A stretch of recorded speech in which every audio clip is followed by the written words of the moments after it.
আসসালামু আলাইকুম। পূর্ব সন্দেশখালীরা যে প্রজেক্টটি করতেছি দোতলার, কিছুদিন আগে আমরা উত্তর ফাল্গুনগড়া প্রজেক্টটি দেখাচ্ছি সাতবান্ধার।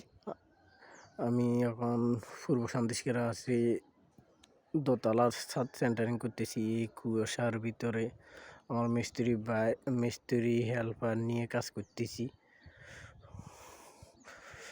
মিস্ত্রি হেল্পার ভাই অনেক ঠান্ডা পড়তেছে, কি করে কাজ করব। কালকে একটা কাজ চাইতে গেছিলাম উত্তর ফাল্গুনগড়াতে, নতুন একটা প্রজেক্টের কাজটি চাইতাম গেছিলাম দোতলা ফাউন্ডেশন। গৃহস্থ বলতেছে রেট কম বলতেছে, এখন কি আর রেট কম দিয়ে কাজ করা যাবে?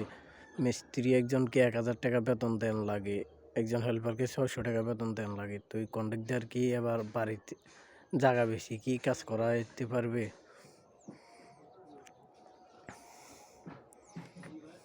আপনারা কমেন্ট করে জানাবেন, আর কাজটা কেমন হয়েছে একটু কমেন্ট করে জানাবেন।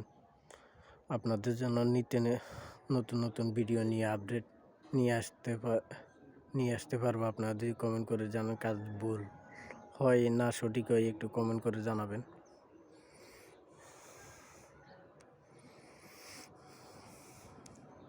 আমাদের হেল্পাররা এখন বাস উঠাচ্ছে নিচের তলা থেকে।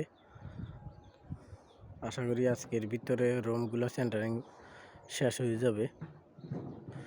কালকে আমরা 5 রুমের বাস মারছি, 4 রুমের টেসিং কাঠ লাগাইছি, পরে 2টা বারান্দা করছি, একটা কার্নিশ করছি। 7জন লোক।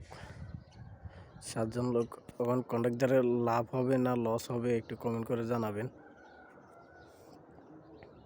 ধন্যবাদ আপনাদের।